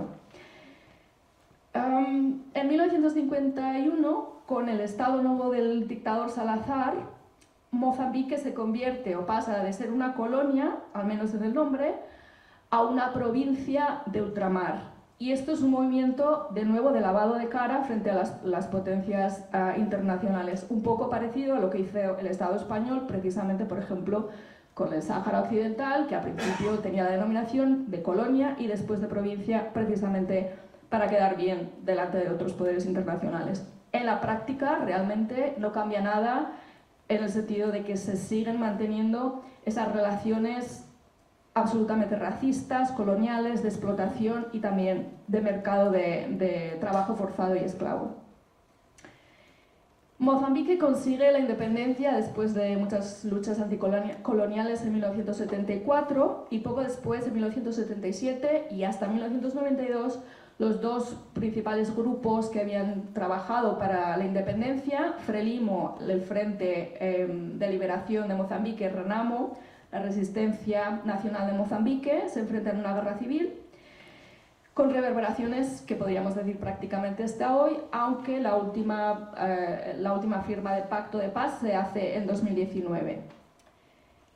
Pongo un poco esto en contexto tanto geográfico como político y social, un poco para presentar Mozambique, como decía un poco Yayo también, como una nueva frontera de acumulación para el capitalismo global que sirve sobre todo para otros países de la región, particularmente Sudáfrica, pero también sirve para otros países del norte global, sobre todo Portugal, pero no solamente. También es un país muy rico en recursos naturales, exporta actualmente carbón, gas, aluminio, madera, productos del mar, corales, electricidad, grafito, té, azúcar, rubí, oro, algodón, tabaco y un larguísimo etcétera. Y sin embargo, es uno de los países más empobrecidos del planeta. También es un país altamente biodiverso, es el número 30 en países más diversos del mundo. 50% del país está cubierto por bosques, aproximadamente el 45% lo componen ecosistemas marinos y costeros, 300 especies de corales, tiene la segunda superficie o extensión más grande de todo el continente africano en manglares.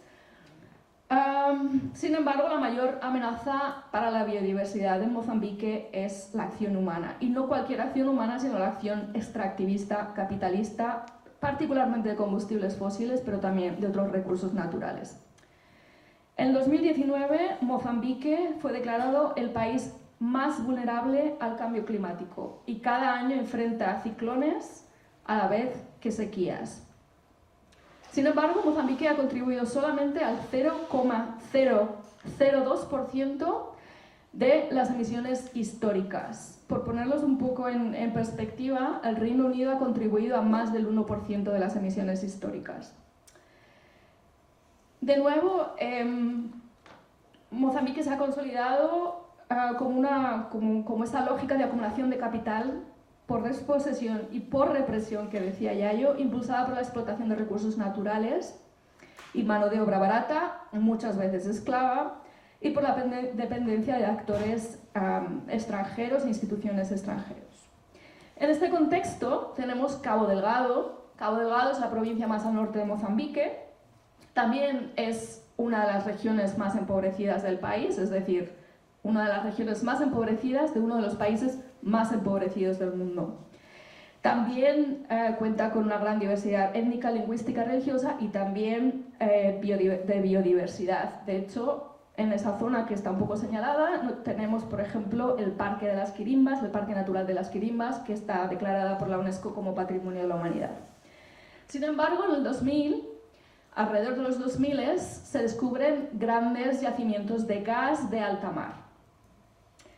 que reconfiguran todo el territorio del país en general, pero específicamente de esta provincia del norte, en torno a proyectos de megaexplotación de gas en alta mar, sobre todo a manos de transnacionales europeas, fundamentalmente Total, francesa, Eni, italiana y Exxon, americana. En Cabo Delgado se encuentra la primera planta flotante de gas fósil en alta mar de todo el continente africano y también los 3 proyectos más grandes de gas licuado de todo el continente. Los ecologistas locales, ante estos primeros proyectos, estas primeras exploraciones de extracción de gas, advirtieron de los múltiples daños irreparables y pérdidas, entre otros ecológicos, la contaminación marina, la pérdida de especies como corales, manglares, pero también tortugas, que están muchas de ellas ya en riesgo de extinción, y otros daños significativos a ecosistemas vitales, como por ejemplo el del Parque de las Quirimas que os comentaba anteriormente. También advirtieron de los impactos sociales. Las comunidades locales de esta zona que está señalada con puntitos no fueron debidamente informadas, tampoco consultadas, tampoco compensadas por los impactos de la explotación del gas y muchas de ellas fueron expulsadas de sus territorios ancestrales. No obtuvieron beneficio ni económico ni social, no se generó trabajo en la región ni tampoco en el país, todo lo contrario, aumentó la desigualdad y además hay que resaltar que el 90% de la energía que se produce en Mozambique es para exportación. El 90% de la energía que Mozambique produce es sobre todo para los vecinos y también para Europa. Y sin embargo, en Mozambique hay un 70% de población mozambicana que no tiene acceso a la electricidad. Esto es tremendo. También advirtieron las organizaciones locales del riesgo de militarización de los territorios y el aumento de la inseguridad. Y así es, este mare magnum de falta de inversión pública en servicios e infraestructuras, del que lleva sufriendo Cabo Delgado muchísimas décadas, una culturalización forzada por parte del Estado central, una represión estatal, desigualdades extremas, pobreza extrema y desafección política y falta de confianza en las instituciones locales provocó que en 2017 hubo una insurgencia que en principio era muy localizada, grupos locales, sobre todo de jóvenes, que estaban altamente desilusionados con la falta de inversión en su región, la falta de perspectivas de futuro, etc. Poco a poco, esta insurgencia se fue vinculando con el Estado Islámico y provocó el arrasamiento, la quema de poblados y también el asesinato, violaciones, torturas, mutilaciones y un largo etcétera de la población justamente cercana a la explotación de gas. Y en este mapa, como veis, los puntitos rojos son los puntitos de ataque de esta insurgencia, que son fundamentalmente a lo largo de la costa. En la parte gris, que veis un poco a la derecha, estos son los yacimientos de gas, con lo cual la insurgencia claramente se corresponde con los lugares de extracción y también de producción, sobre todo de licuado del gas extraído en alta mar. Actualmente hay más de 1 millón de personas desplazadas internamente, como decía ya yo muchas veces, la mayoría de las poblaciones desplazadas se desplazan dentro de la región, la mayoría se han desplazado dentro de Mozambique. Y esto ha supuesto, obviamente, la expulsión de sus tierras, la pérdida de tierras ancestrales y también la pérdida de saberes ancestrales. El ejército de Mozambique, en respuesta, desplegó tropas estatales de Mozambique y también llamó a la colaboración militar de otras tropas de la región, sobre todo de Sudáfrica, de Ruanda y de Tanzania. También las empresas fosilistas llamaron sus propias empresas de seguridad privada y mercenarios, por ejemplo, la rusa Wagner, la americana Blackwater y la sudafricana Dig Advisory Group. El discurso oficial del Estado de Mozambique sigue siendo que este despliegue altamente militarista se justifica por esta lucha contra el terrorismo islamista. En terreno, la realidad es bien diferente. tanto los estados, los ejércitos de los estados como estas empresas privadas operan en Cabo Delgado con opacidad, bajo secreto de Estado, por tanto no hay rendición de cuentas. Además, se han desplegado fundamentalmente para proteger las infraestructuras de extracción de gas, es decir, para proteger los yacimientos, las estructuras y los empleados, que la mayoría de ellos no son de Mozambique.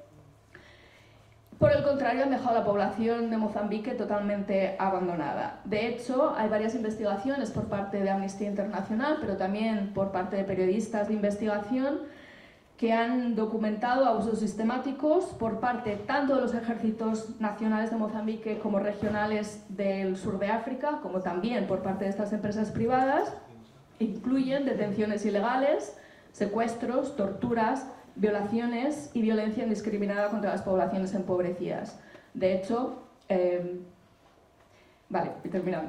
De hecho, Total se enfrenta actualmente a juicios por crímenes de humanidad. Claramente este ciclo de violencia y de militarización no resuelve los problemas de Cabo Delgado y de Mozambique, que son fundamentalmente estructurales. Todo lo contrario, exacerba precisamente estas formas estructurales de violencia, de desigualdad, de exclusión, de expulsión. Aparte de que la militarización de estos territorios también consume grandes cantidades de dinero que podrían perfectamente ser investidas en la región precisamente para proveer de infraestructuras, servicios básicos, etc. Voy a intentar resumir lo último, pero sí que no quería acabar sin poner la atención sobre la mirada crítica desde las organizaciones, las activistas y también las académicas locales de Mozambique. Llama la atención sobre dos cosas fundamentales respecto al conflicto de Cabo Delgado. La primera es que en la mayoría de los análisis hay una serie de violencias invisibilizadas y silenciadas, que casualmente son sobre todo las que afectan a las mujeres de Cabo Delgado. Matrimonios forzados de menores, embarazos prematuros, mayor riesgo de violación, violencia sexual e intimidación, mayor índice de prostitución, mayor índice de enfermedades de transmisión sexual, secuestros, asesinatos, esclavitud sexual, trabajos forzados. En los campos de desplazados, las mujeres además enfrentan, además de violencia específica que triplica su vulnerabilidad a enfermedades, hambre y abusos, además también se enfrentan a la estigmatización, sobre todo cuando pertenecen a grupos étnicos minoritarios. El contexto de la crisis climática, que recordemos está exacerbado por la extracción de recursos naturales, en concreto de los combustibles fósiles, pero también del conflicto armado, se ha documentado que la crisis climática aumenta el riesgo de abandono escolar de las niñas, matrimonios forzados y embarazos prematuros. La otra cosa sobre la que llaman la atención las organizaciones locales es poner el foco en las mujeres que evidentemente enfrentan violencias desproporcionadas y específicas, pero poner este foco en las mujeres no solamente como víctimas, sino también como agentes políticas y agentes de cambio. Es lo que las investigadoras de Mozambique llaman micropolíticas de cuidados, paz, reparación y sostenimiento de la vida, que llevan a cabo las mujeres, sobre todo desplazadas entre ellas, pero también entre las mujeres desplazadas y la comunidad de acogida, que son, por ejemplo, negocios o huertos colectivos, grupos de ahorro, donaciones de alimentos, trabajo comunitario, cuidado compartido de niños y ancianos, redes de apoyo mutuo, talleres de sanación de traumas colectivos, búsqueda de familiares desaparecidos, resolución de conflictos y alternativas territoriales y estrategias de resistencia a esta explotación del gas y militarización. Lo voy a dejar un poco aquí, pero sí que me gustaría llamar la atención sobre varias campañas de redes de solidaridad internacionales. Una de ellas es de Justiça Ambiental, que es una organización local de Mozambique, junto a Amigas de la Tierra, que tiene una campaña llamada Di no al gas en Mozambique, que si queréis lo podéis buscar. También una iniciativa muy interesante del Tribunal de la Salud de los Pueblos con Greenpeace, que llamaron la atención al gobierno de Mozambique para que dejase de invertir en fuerzas paramilitares y empresas de seguridad privada. Solo una línea, el caso de Cabo Delgado claramente refleja lo que ya nos comentaba. esta exacerbación de modos de vida violentos, también cómo hay determinados territorios y determinadas poblaciones cuyas vidas no merece la pena ser lloradas, que son lugares de sacrificio, vidas sacrificadas precisamente para el consumo del norte global y para servir al capitalismo. Creo que una de las cosas también que nos enseña el caso de Cabo Delgado, desde esta mirada perspectiva, es la necesidad de alianzas, de sinergias entre las actividades o activismos feministas, anticoloniales, anticapitalistas, antirracistas y sobre todo antimilitaristas y pacifistas. Muchas gracias.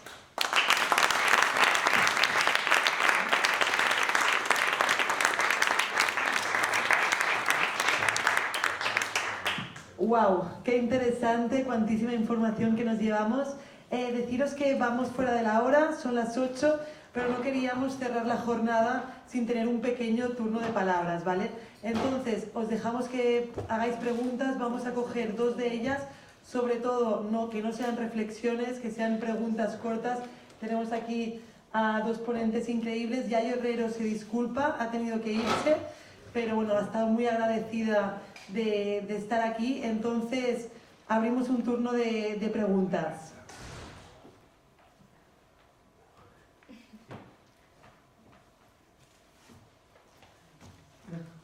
¿Sí? Vale. Ah, mira, hola.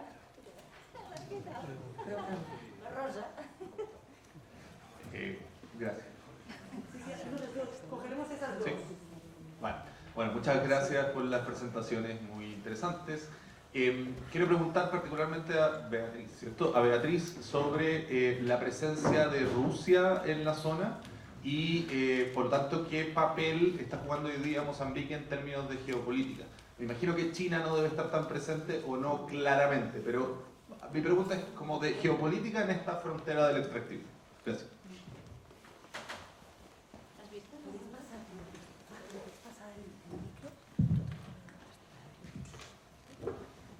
Només comentar, a part de magnífic tot, un petit detall, però com han comentat tu, que estan desapareixent, volen desaparèixer Palestina. El Museu de Londres, amb tota l'explicació de Palestina, ha cedit a les pressions sionistes i llavors tots els elements que posa Palestina estan desapareguts. Lògicament, Inglaterra és el papa estimat, el fill del sionisme, però bèstia, a part de tot el més. Gràcies, Rosa. De acuerdo. Entonces, Beatriz, si quieres contestar brevemente, Vale. Y luego, Teresa, si quieres hacer algún comentario para cerrar la jornada. No hay ninguna pregunta más.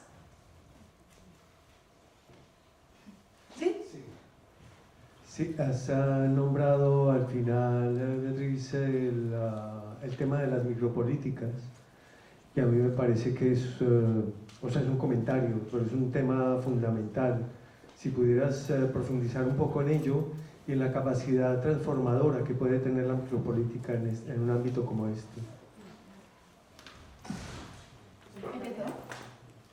Empiezo y luego le paso y luego contesto, o contesto las dos para mí y te lo paso.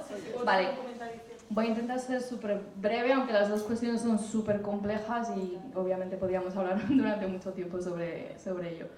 Sobre el tema de geopolítica, es una pregunta excepcional porque realmente Mozambique, como he intentado describir, juega un papel fundamental para el capitalismo global, sobre todo de exportación de recursos naturales, sobre todo de exportación de energía. Decía que el 90% de la energía que produce Mozambique se exporta sobre todo a Sudáfrica, pero también a Zambia, Zimbabue.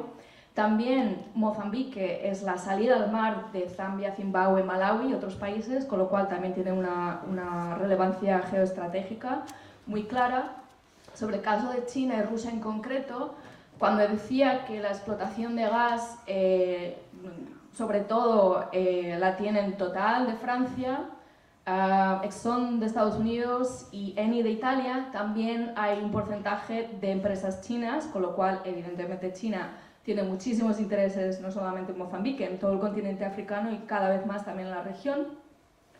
Y También, por ejemplo, la explotación de los recursos marinos, sobre todo corales y pescado en alta mar, ha sido sobre todo de empresas chinas, con lo cual, yéndonos ya más allá de los combustibles fósiles, claramente China tiene una gran presencia y un gran interés en Mozambique, precisamente para continuar esa explotación de los recursos naturales. Sobre Rusia, claramente Rusia está presente de varias maneras, a través de Wagner, que de alguna manera es su brazo ejecutor, pero también con las alianzas con Sudáfrica. Decíamos que uno de los ejércitos estatales desplegados en Mozambique es precisamente el de Sudáfrica. Sudáfrica, hay que ponerlo un poco en el contexto regional, ejerce también, digamos, como el poder hegemónico de la región del África Austral. Obviamente es un país con más recursos económicos, más desarrollo, pero también altamente dependiente de los recursos naturales de otros países más empobrecidos, como es el caso de Mozambique. Podría hablar más rato, pero yo creo que así un poco he comentado China y Rusia. Sobre las microprácticas, también un tema muy complejo, pero fundamentalmente yo diría que dos cuestiones. En algunas regiones del mundo, los movimientos de resistencia digamos que se manifiestan de forma diferente. Yo sé que en Latinoamérica el contexto de resistencias está muy desarrollado desde hace muchísimo tiempo por comunidades indígenas locales, campesinas. En algunos contextos no lo es tanto. En Mozambique hay, pero no es tan evidente y tan fuerte como en Latinoamérica, pero sí que las expertas, y de nuevo citando a expertas locales que viven en Mozambique, sí que llaman la atención sobre esto, por eso lo llaman microprácticas, porque quizás no sean tan visuales, quizás no tengan un impacto tan transformativo como parar todo un país con protestas. También hay que tener en cuenta que Mozambique es un país altamente represor y estas resistencias, estas contestaciones se hacen en lo cotidiano, en lo pequeño. No son tan visuales, no son tan llamativas, pero son vitales para transformar el conflicto y sobre todo para dar un análisis diferente del conflicto de Cabo Delgado. Estas voces locales, como decía, llaman mucho la atención sobre, vale, estas violencias están muy bien, pero hay otras violencias que estamos invisibilizando y no estamos tratando, que la mayoría son violencias de género.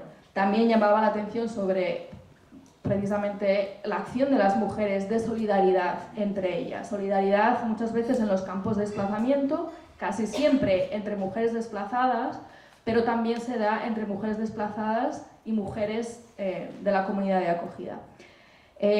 A nivel de impactos y transformación, bueno, no es amplio, pero es vital, y es vital no solamente visualizarlo, sino también protegerlo y fomentarlo.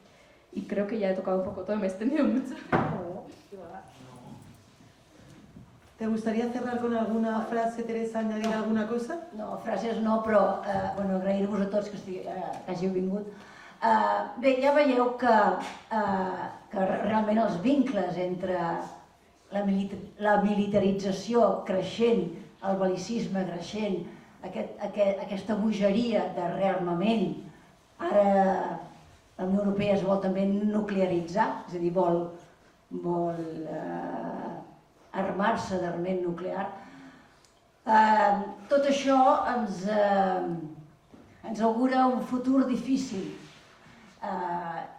I bé, hem de tenir-ho molt clar, hem de, crec jo, optar clarament per una posició antimilitarista, radicalment antimilitarista, que és l'única cosa, diguem, que ens pot, és a dir, ja hem dit que la crisi ecològica i el militarisme estan molt lligats, doncs bé, l'ecologisme i l'antimilitarisme i el feminisme, per descomptat, crec que són les úniques vies que ens trauran d'aquí. Gràcies a tots.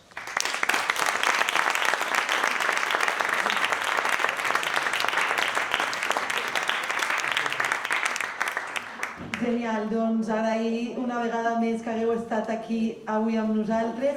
Recordar-vos que teniu documents també, teniu un informe del DELAS que han fet aquest any del camp, de la mina Sí, de la mina al camp de batalla. Això, de la mina al camp de batalla, i el document que us ha presentat el Pere Brunet, emporteu-vos ells, són documents superinteressants que us permetran aprofundir en això.